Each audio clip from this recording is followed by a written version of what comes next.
Hey there, Sir Paints a Lot here, and welcome to part 2 of the Ushoran's base tutorial series. In this video, we'll be laying down the basic colors and textures for the base, getting it all prepped and ready for the next step. I won't be covering the OSL or the cobwebs in this particular video. Those will come in future parts, but what we're going to focus on today is getting those core colors down, setting the foundation, so we can move on to painting Ushoran himself in part 3.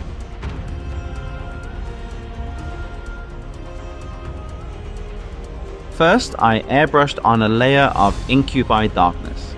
Even though my airbrush was a bit clogged, I ended up really liking the effect it created. It gave a nice speckled splattering texture to the stone, which I think works perfectly for the crypt-like feel I'm going for.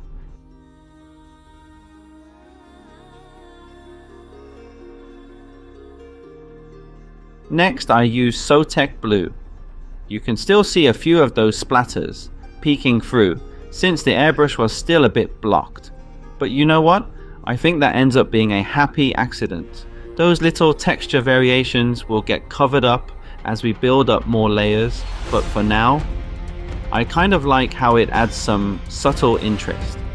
I'm really focused on capturing that crypt vibe, so I'm applying the Sotek Blue from above, making sure it catches on all the bricks and steps. And of course, Ushoran himself isn't glued to the base yet.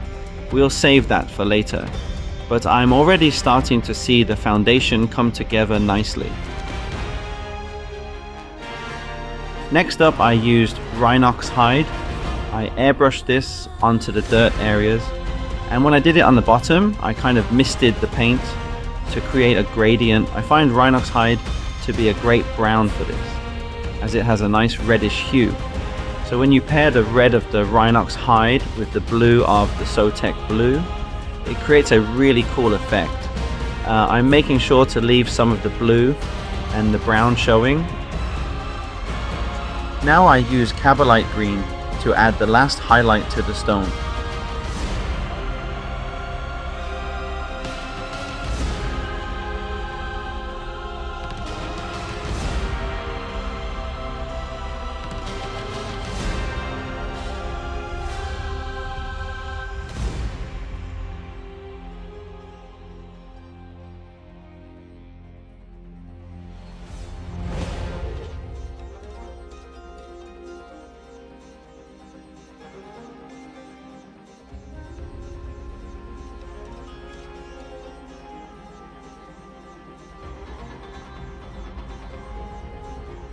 Now I use Bright Green to dry brush over the stone areas.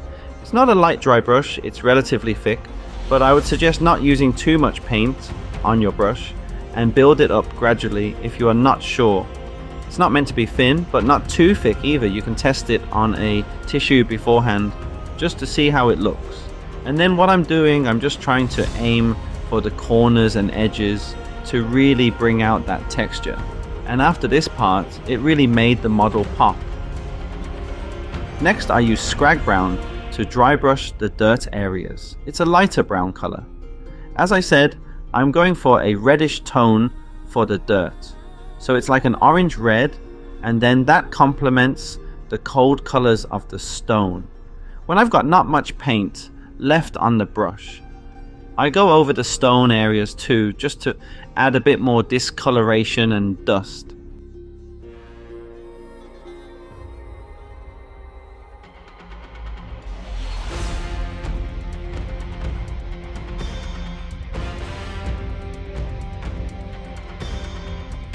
I use Wraith Bone to pick out all the bone areas that are found on the base. This is a bit boring and tedious, but stick with it. There's not too many on this base, which is good, as I've painted bases before with too many bones and skulls.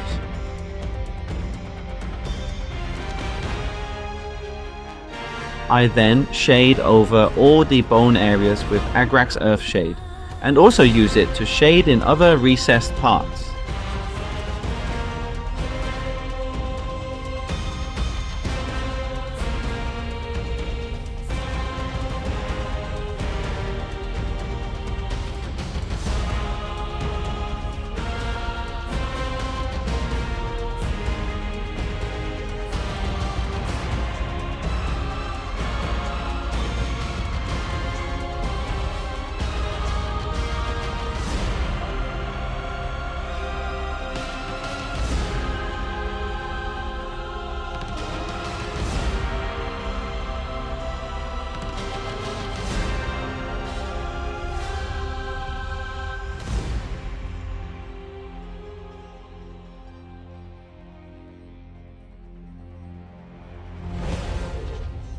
and that completes the base preparation.